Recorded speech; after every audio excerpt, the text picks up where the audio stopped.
SS current में। तो आज आपके लिए हम लेकर आए हैं हिंदी भाषा से आपका लिंग एवं वचन से संबंधित, जो आपको बिहार प्राथमिक शिक्षक और उच्च माध्यमिक शिक्षक और उच्चतर माध्यमिक शिक्षक के लिए, यानी तीनों शिक्षकों के लिए काफ़ी ही फायदेमंद साबित होगा। चूँकि हिंदी का पेपर जो है आपका कॉमन पेपर है और ये आपका सभी के लिए काफ़ी ही बेहतर होगा। तो हम लोग चलिए शुरुआत करते हैं आज लिंग एवं वचन से संबंधित महत्वपूर्ण क्वेश्चंस। पहले तो इसका हम आपको पहचान वगैरह करने के लिए बताएंगे कैसे क्या करना है इसमें। देखिए, लिंग किसे कहते हैं? लिंग की संज्ञा जिस रूप में किसी वस्तु के स्त्री या पुरुष होने का बोध होता है उसे लिंग कहते हैं। ये तो हर कोई जानता है। लिंग के दो भेद होते हैं, पुल्लिंग और स्त्रीलिंग।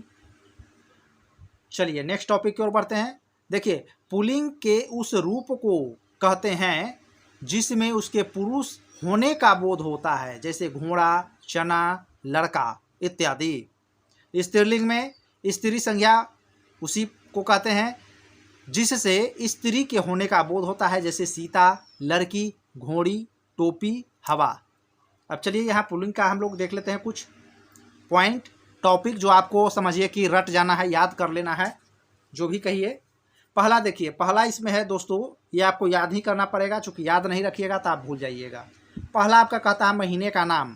महीने का नाम जो भी आए, चाहे हिंदी महीना या अंग्रेजी महीना, वो आपका पुल्लिंग होता है। जैसे कि जनवरी हो गया, जनवरी, फरवरी, मार्च, अप्रैल जो भी हो, चैत, बैसाख इत्यादि जो भी होता है, ये आपका महीने का नाम जो भी आ जाए वो आपको पुल्लिंग से संबंधित हो जाएगा। उसी प्रकार आपका दूसरा आता है दिनों का नाम। दिनों का नाम में भी वही है आपका, सोमवार से लेकर के मंगलवार, बुधवार, शनिवार से लेकर के संडे, मंडे जो भी आ जाए ये आपका सब पुल्लिंग वर्ड होता है। नेक्स्ट है आपका समय सूचक। समय सूचक में क्षण, सेकेंड, मिनट, घंटा, दिन, वर्ष, युग जो भी आ जाए वो आपका समय का सूचक जो भी रहेगा ये आपका पुल्लिंग वर्ड में आता है। अपवाद में कुछ हैं जो स्त्रीलिंग वर्ड आते हैं, जैसे में रात हो गया, दोपहर हो गया, शाम हो गया, संध्या हो गया या संध्या हो गया। ये आपको अपवाद में है जो कुछ इसमें जुड़े हुए रहते हैं, तो उसको आप याद रखिएगा तो आपको पता चल जाएगा। ये आपका स्त्रीलिंग वर्ड है। बाकी जो भी आपका समय, क्षण, सेकंड, घंटा, दिन जो भी आते हैं ये आपका पुल्लिंग वर्ड है। नेक्स्ट है आपका चौथा नंबर पॉइंट। चौथा नंबर में है आपका पर्वत के नाम। पर्वत के नाम जो भी आते हैं, कैलाश हो, हिमालय हो, विंध्याचल हो, हिमाद्री हो, अरावली हो, जो भी हो जाए वो आपका पर्वत का जो भी नाम आ जाएगा वो आपका पुल्लिंग वर्ड कहलाएगा।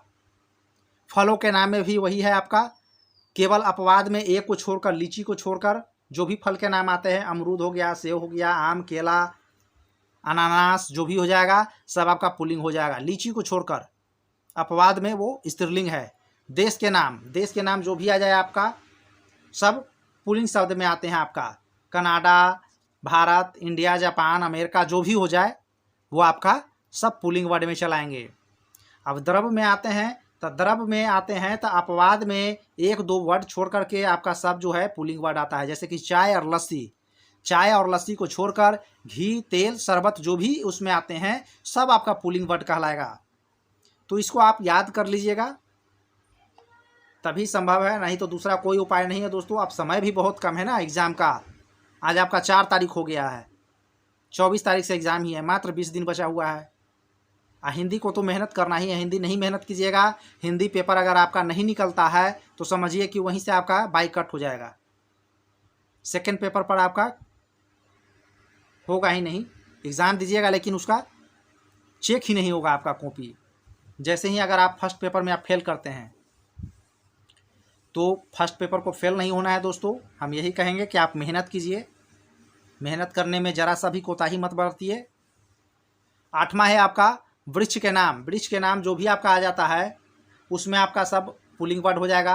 आम, नीम, कटहल, अमरूद जो भी आ जाए उस सब आपका पेड़ पौधा जो भी है आपका वृक्ष में जो भी आ जाए सब आपका पुल्लिंग वर्ड हो जाएगा। अनाज में अगर आते हैं तो आपका अपवाद में आपका मकई और ज्वार को छोड़कर जो भी अनाज आता है सब आपका पुल्लिंग वर्ड हो जाएगा दोस्तों। चावल, गेहूँ, चना, मसूर, राहर, दाल जो भी, दलहन, तेलहन, इसमें जो आपका तेलहन को छोड़कर दलहन वाला जो भी वर्ड आता है वो आपका सब अनाज में आता है और वो आपका पुल्लिंग कहलाएगा। ग्रह के नाम, ग्रह के नाम केवल पृथ्वी को छोड़कर, पृथ्वी एक अपवाद में है जो आपका स्त्रीलिंग आता है, और नहीं तो जो भी आपका सूर्य, बृहस्पति, बुध, शुक्र जो भी है सब आपका पुल्लिंग वर्ड आएगा। कहीं भी उसका चर्चा हो सीधे पुल्लिंग मारिए। अगला है 11 नंबर क्वेश्चन, धातु के नाम लोहा, सोना, तांबा। इसमें आपको चांदी को अपवाद में छोड़ देना है। चांदी जो वर्ड है वो आपका स्त्रीलिंग वर्ड है, तो चांदी को छोड़ देना है। बाकी जो भी इसमें आ जाए, एल्युमिनियम, सोना, चांदी, चांदी को छोड़कर आपको चांदी को छोड़ देना है। लोहा, सोना, तांबा जो भी आ जाए वो आपका पुल्लिंग वर्ड में चला जाएगा। शरीर के इसमें कुछ अंग भी हैं जो दिए हुए हैं, जैसे कि सिर हो गया, मुंह हो गया, कान हो गया, ओठ हो गया, गला हो गया, हाथ पैर जो भी इसमें आते हैं सब आपका पुल्लिंग वर्ड कहलाएगा दोस्तों। इसके कुछ उदाहरण भी दिए हुए हैं, नोट भी दिए हुए हैं, आप नोट डाउन कर लीजिए या स्क्रीनशॉट ले लीजिए। यहाँ पे इतना डीपली आपको कोई बताएगा नहीं। जितने भी आप यूट्यूब पर देख रहे होंगे इस तरीके से इतना डिफिनेशन देके नहीं बता रहा होगा जितना आपको हम बता दे रहे हैं। इसमें देखिए नोट में इसमें स्पष्ट लिखा हुआ है, जिन शब्दों के अंत में आपा, खाना, त्वा, आब, आ, आर, न, आवा, आदान, वाला, ऐरा, ख, ज, त्र आदि जुड़े हों वो पुल्लिंग होते हैं। जैसे मोटापा हो गया, बुढ़ापा हो गया, दवा खाना हो गया, अस्त्र हो गया, नीरज हो गया, चाय वाला हो गया, सपेरा हो गया, ये सभी क्या होते हैं? पुल्लिंग वर्ड होते हैं। तो ये डिफिनेशन भी आप अपना ध्यान रख सकते हैं, और नहीं तो जो ऊपर में जो वर्ड हम बताए हैं जितना उसको आप याद रखिएगा, तो उससे भी आप पुल्लिंग को पकड़ने में आसानी आपको महसूस होगी, कोई दिक्कत नहीं होगा। अब जैसे भी कोई शब्द से उच्चारण करके क्वेश्चन पूछ देगा कि नीरस लिखा हुआ है, नीरस में यह नीरस क्या है, पुल्लिंग है, स्त्रीलिंग है, तो आप समझ नहीं पाइएगा, बना नहीं पाइएगा, समस्या होगा। नदी, नदी क्या है? मयूर है, तो मयूर में क्या हो गया आपका पुल्लिंग वर्ड कौन सा हो जाएगा? इस तरीके से क्वेश्चन पूछ देगा, तो आप जानिएगा तभी ना पकड़ पाइएगा, नहीं तो दिक्कत हो जाएगा दोस्तों, समस्या हो जाएगा। इसलिए ध्यान से अपनी तैयारी की ओर फोकस करें। चलिए अब यहाँ से स्त्रीलिंग के बारे में कुछ बताते हैं। स्त्रीलिंग वर्ड पकड़ने के लिए कि स्त्रीलिंग की पहचान हम लोग कैसे करेंगे। नीचे लिखे शब्दों को सदा स्त्रीलिंग होती है, ये सभी जो होंगे सदा स्त्रीलिंग ही होंगे, दूसरा कोई नहीं होगा। तिथियों के नाम जैसे कि अमावस्या, पूर्णिमा, द्वितीय, तृतीय, ये जो भी आता है वो स्त्रीलिंग वर्ड कहलाएगा, वो स्त्रीलिंग पद कहलाएगा। दूसरा है नक्षत्र, रोहिणी या आशिवनी जो चलेगा, ये आपका सब स्त्रीलिंग वर्ड है। नदी के नाम जो भी आपका आ जाए वो हमेशा क्या होगा? स्त्रीलिंग वर्ड होगा। गंगा, कृष्णा, कावेरी, ये सब क्या है? स्त्रीलिंग वर्ड है। पर्वत, पहाड़, ये सब जो हो जाएगा वो आपका पुल्लिंग वर्ड है। लिपि के नाम जैसे देवनागरी, रोमन, गुरुमुखी, ये सब जो हो जाएगा सब स्त्रीलिंग वर्ड है। भाषाओं के नाम हिंदी, तमिल, पंजाबी, सब आपका स्त्रीलिंग वर्ड है। शरीर के अंग के कुछ नाम, वहाँ पर भी अंग के कुछ नाम थे, यहाँ पर भी कुछ अंग के नाम है, लेकिन वो अलग था और ये अलग है।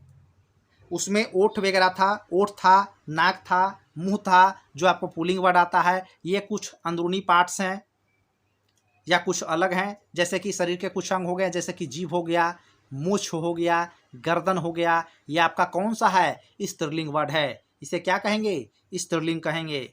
अब बोली के नाम पर आते हैं हम लोग। बोलियों के भी कुछ हैं, भोजपुरी, पहाड़ी, मगही, ये आपका स्त्रीलिंग वर्ड है। नेक्स्ट है आपका 8वां नंबर पॉइंट बताता है, जिन शब्दों के अंत में ई आते हैं, जिन शब्दों के अंत में बड़ी ई आते हैं या छोटी ऊ आते हैं, वे आपका स्त्रीलिंग वर्ड कहलाएगा। अब जैसे इसमें बड़ी ई लगा हुआ है, यहाँ पर देखिए, गरीबी, लास्ट में ई आ गया, अमीरी, लास्ट में ई आ गया, तो वर्ड क्या हो जाएगा? आपका स्त्रीलिंग वर्ड कहलाएगा वो। और जिन शब्दों के अंत में ऊ आते हैं, जैसे ऋतुएं, लास्ट में ऊ आ गया, मृत्यु, ऊ आ गया लास्ट में, वायु, लास्ट में ऊ आ रहा है, तो ये क्या कहलाएगा? ये आपका स्त्रीलिंग वर्ड कहलाएगा दोस्तों। एकदम टिक मार्क कर देना है। तो चलिए नेक्स्ट टॉपिक की ओर बढ़ते हैं हम लोग। नेक्स्ट टॉपिक है आपका, यहाँ से क्वेश्चंस स्टार्ट हो जाते हैं। नेक्स्ट टॉपिक में आपका यहाँ से क्वेश्चंस कुछ उदाहरण भी है दिए हुए। और 10वां पॉइंट कहता है जिन शब्दों के अंत में आ आते हैं, जैसे माला, लास्ट में आ गया, कृपा लास्ट में आ आता है, तो वे क्या कहलाएंगे? स्त्रीलिंग कहलाएंगे। 11 पॉइंट कहता है, 11 नंबर, वे फारसी शब्द जिनके अंत में त आए, त ह आते हैं, उसे जैसे कि दौलत लास्ट में त आया, फतह आ गया, ह लास्ट में ह आता है, सुबह लास्ट में ह आ रहा है, अमानत त आ रहा है, तो ये क्या है? ये वर्ड जो है आपका स्त्रीलिंग वर्ड कहलाते हैं। नेक्स्ट है आपका 12 नंबर पॉइंट, जिन शब्दों के अंत में आहट, आवट, आई, आरी या त, री आदि आते हो, वे स्त्रीलिंग कहलाएंगे। जैसे घबराहट, राहट, हट आ गया, आहट आ गया ना, बनावट, थकावट, लड़ाई, तैयारी, पुड़िया, ताकत, परी इत्यादि आ रहे हैं, ये सब आपके स्त्रीलिंग वर्ड कहलाएंगे। अब पुल्लिंग से स्त्रीलिंग बनने में कुछ महत्वपूर्ण नियम भी हैं दिए हुए, देखिए। अब जैसे पुल्लिंग है, पुल्लिंग से स्त्रीलिंग कैसे बनाएंगे? ई शब्द जोड़ देंगे, हो जाएगा आपका स्त्रीलिंग। नारी, नर है, नर के साथ री जुट गया, ई जुट गया, नारी। देव, देवी, स्त्रीलिंग बन गया। आकारांत, आकारांत करके मतलब लड़का है तो उसको क्या कर दिया? लड़की कर दिया। घोड़ा है, घोड़ी कर दिया। ये नॉर्मल वर्ड है, ये तो आप लोग पकड़ भी लीजिएगा, कोई दिक्कत नहीं है। आकारांत। नेक्स्ट आपका यहाँ पर आ जाता है आकारांत, मतलब भैंसा, वो क्या कर देंगे? भैंस कर देंगे। अगला पॉइंट है आपका 4 नंबर, आनी जोड़कर देवरानी, जेठानी, ये सब क्या है? स्त्रीलिंग वर्ड बन गया। वचन के बारे में भी कुछ पॉइंट यहाँ पर दिया हुआ है। वचन कितने प्रकार के होते हैं? वचन का अर्थ होता है बोली, किंतु व्याकरण में इसका तात्पर्य संख्या है। वस्तु, संख्या, सर्वनाम, विशेषण और क्रिया के जिस रूप से संख्या का ज्ञान हो उसे वचन कहते हैं। वचन का अर्थ यहाँ पर दिया हुआ है, देखिए। वचन का कार्य है संख्या बतलाना, मात्रा बतलाना नहीं। वचन के भेद कितने होते हैं? 2 होते हैं, एक वचन और बहुवचन। एक वचन, देखिए, एक वचन विकारी शब्द के जिस रूप से एक का बोध हो उसे एक वचन कहते हैं। जैसे नदी, नदी एक होता है, घोड़ा, लड़का, घड़ी इत्यादि। दूसरा में कहता है बहुवचन, विकारी शब्द के लिए जिस रूप में एक से अधिक का बोध हो उसे बहुवचन कहते हैं। जैसे नदियाँ, नदियाँ यहाँ लग गया, उसमें घोड़े, लड़के, घड़ियाँ, मतलब बहुत सारा वहाँ पर आ रहा है, तो इसीलिए वो बहुवचन कहलाएगा। चलिए दोस्तों, हम लोग कुछ प्रश्नों के यहाँ पर सैंपल भी लिए हुए हैं, अब उसके ओर बढ़ते हैं। हम लोग देखते हैं कैसे कैसे सैंपल्स क्वेश्चंस भी हैं इसमें दिए हुए। पहला कहता है कवि का स्त्रीलिंग क्या होगा?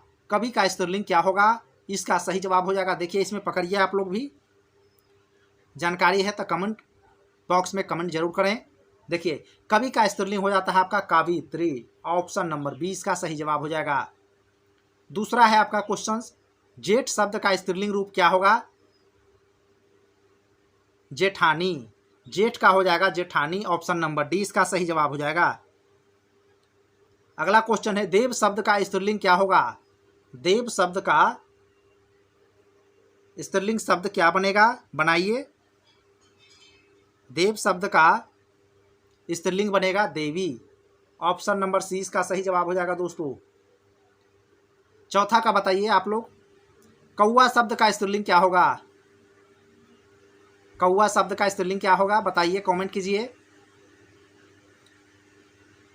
4 का ऑप्शन नंबर बी हो जाएगा कवि, कवि, डबल व के साथ वी लग जाएगा, सही जवाब हो जाएगा आपका ऑप्शन नंबर बी। नेक्स्ट है 5 नंबर क्वेश्चन, भगवान शब्द का स्त्रीलिंग रूप क्या होगा? भगवान शब्द का स्त्रीलिंग शब्द क्या होगा? इसका बताइए, आप लोग जवाब दीजिए। 5 नंबर क्वेश्चन है आपका, भगवान शब्द का स्त्रीलिंग रूप क्या होगा? भगवती, इसका सही जवाब हो जाएगा आपका भगवती। भगवान का हो जाता है स्त्रीलिंग रूप भगवती। नेक्स्ट है आपका 6ठा नंबर प्रश्न, भवानी शब्द को पुल्लिंग रूप क्या होगा। भवानी आपका स्त्रीलिंग वर्ड है, इसका पुल्लिंग में बताना है आपका भवानी का क्या हो जाएगा पुल्लिंग रूप। 6 का ऑप्शन नंबर बी हो जाएगा आपका भव हो जाएगा। भव का स्त्रीलिंग रूप होता है भवानी, भव भवानी। नेक्स्ट है आपका 7वां नंबर प्रश्न, सम्राट शब्द का स्त्रीलिंग रूप क्या होगा। सम्राट का सही पुल्लिंग क्या हो जाएगा, स्त्रीलिंग पूछ रहा है ना, सम्राट शब्द का स्त्रीलिंग क्या हो जाएगा। 7 का सही जवाब हो जाएगा ऑप्शन नंबर सी सम्राज्ञी। नेक्स्ट है आपका 8 नंबर प्रश्न, छत्री शब्द का स्त्रीलिंग रूप क्या होगा। छत्री शब्द का स्त्रीलिंग रूप क्या होगा, जवाब दीजिए आप लोग। 8 का सही जवाब हो जाएगा option number D. Option number D इसका सही जवाब हो जाएगा छत्राणी। नेक्स्ट है आपका 9वां नंबर, लुहार शब्द का स्त्रीलिंग रूप क्या हो जाएगा। लुहार शब्द का स्त्रीलिंग रूप क्या हो जाएगा। 9 का सही जवाब है ऑप्शन नंबर बी लोहारिन। लुहारिन ऑप्शन नंबर बी इसका सही जवाब हो जाएगा लुहारिन। 10 नंबर क्वेश्चन है आपका, ब्राह्मण शब्द का स्त्रीलिंग रूप क्या होगा। ब्राह्मण शब्द का स्त्रीलिंग रूप क्या होगा, इसका सही जवाब है आपका 10 नंबर क्वेश्चन का सही जवाब है आपका option number A. Option number A इसका सही जवाब हो जाएगा ब्रह्माणी। ब्रह्माणी। दाता शब्द का स्त्रीलिंग क्या होगा। दाता शब्द का स्त्रीलिंग रूप क्या होगा, इसका सही जवाब है आपका दात्री। दात्री ऑप्शन नंबर डी 11 का। चलिए नेक्स्ट क्वेश्चन की ओर बढ़ते हैं हम लोग दोस्तों। नेक्स्ट है 12 नंबर, लोटा शब्द का स्त्रीलिंग रूप क्या होगा। लोटा शब्द का स्त्रीलिंग रूप क्या होगा बताइए। 12 का ऑप्शन नंबर बी हो जाएगा लुटिया। लोटा का लुटिया हो जाएगा स्त्रीलिंग रूप। 13 नंबर क्वेश्चन है, छत्र शब्द का स्त्रीलिंग रूप क्या हो जाएगा। 13 का सही जवाब हो जाएगा आपका ऑप्शन नंबर बी छात्र का छात्रा। छात्र का छात्रा स्त्रीलिंग रूप हो जाएगा। यवन शब्द, नेक्स्ट है आपका 14 नंबर, यवन शब्द का स्त्रीलिंग रूप क्या होगा। यवन शब्द का स्त्रीलिंग रूप क्या होगा। 14 का सही जवाब ऑप्शन नंबर सी है यवनानी। यवनानी इसका सही जवाब हो जाएगा यवनानी। 15 नंबर क्वेश्चन। 15 नंबर क्वेश्चन का क्या है जवाब देखिए इसमें, आयुष्मान शब्द का स्त्रीलिंग रूप क्या है। आयुष्मान शब्द का स्त्रीलिंग रूप क्या है। 15 का सही जवाब है ऑप्शन नंबर डी आयुष्मान का आयुष्मती होता है। आयुष्मान का आयुष्मती होता है। चलिए नेक्स्ट क्वेश्चन की ओर बढ़ते हैं हम लोग। 16 नंबर, विद्वान शब्द का स्त्रीलिंग रूप क्या होगा। विद्वान का स्त्रीलिंग रूप विदुषी होता है ना। 16 का आपका ऑप्शन नंबर सी हो जाएगा विदुषी। विद्वान का स्त्रीलिंग रूप क्या होता है विदुषी होता है। मयूरी शब्द का पुल्लिंग रूप क्या होगा। मयूरी जो है आपका स्त्रीलिंग है, इसका पुल्लिंग रूप क्या होगा मयूर हो जाएगा। ऑप्शन नंबर बी इसका सही जवाब हो जाएगा दोस्तों। नेक्स्ट है आपका 18 नंबर क्वेश्चंस। नेक्स्ट है आपका 18 नंबर क्वेश्चंस, हिंदी में वचन के कितने भेद होते हैं। इसका सही जवाब है ऑप्शन नंबर 1। 2 वचन 2 प्रकार के होते हैं, एक वचन और बहुवचन। नदी शब्द में आइए, नदी शब्द का बहुवचन रूप क्या होगा नदियाँ। नदियाँ इसका सही जवाब हो जाएगा 19 का ऑप्शन नंबर बी हो जाएगा दोस्तों। अगला क्वेश्चन है, व्याकरण में वचन का सही अर्थ। व्याकरण में वचन का सही अर्थ क्या होता है, इसका सही जवाब हो जाएगा आपका 20 का ऑप्शन नंबर सी संख्या। वचन का सही अर्थ हो जाएगा संख्या। तो दोस्तों ये लास्ट क्वेश्चन था आपको। अब अगला चैप्टर जो आपका बनेगा वो आपका समास एवं उसके भेद से, समास एवं उसके भेद से होंगे। संधि एवं संधि विच्छेद तो आप लोग को आता ही होगा, तो उसको हम लोग छोड़ते हुए चलेंगे। आपको अगला क्वेश्चन जो देंगे वो आपका समास एवं उसके भेद से दे देंगे, जिसका वीडियो हमने पहले भी आपको दे रखा है। शायद आप लोग देखे होंगे या नहीं देखे होंगे, उसमें जाइएगा हिंदी का हिंदी में मेरा एक वीडियो बनाया हुआ है अलंकार से संबंधित, उसमें आपका बनाया हुआ है, वो काफ़ी ही बेहतर है दोस्तों। उसमें आपको बहुत सारे अलंकार से संबंधित वीडियो मिलेंगे, क्वेश्चंस भी मिलेंगे, और उसमें ट्रिकी वीडियो दिया हुआ है। वो जो है आपका एक ट्रिकी वीडियो है, मतलब हिंदी में उसमें सेट प्रैक्टिस में बहुत ज़्यादा क्वेश्चन उससे बनते हैं और आते हैं। कोई भी एग्ज़ाम में बैठ जाइए, टीचर का एग्ज़ाम में, अदर स्टेट में आप दिए होंगे तो आपको पता होगा, चूँकि हम तो बैठे हैं तो हमें पता है, इसीलिए हम वो अलंकार वाला वीडियो भी उस पर अपलोड कर दिए हैं बनाकर। तो आप लोग उसे भी जाकर देख सकते हैं, और उससे क्वेश्चन आएंगे ही, ना का सवाल नहीं है।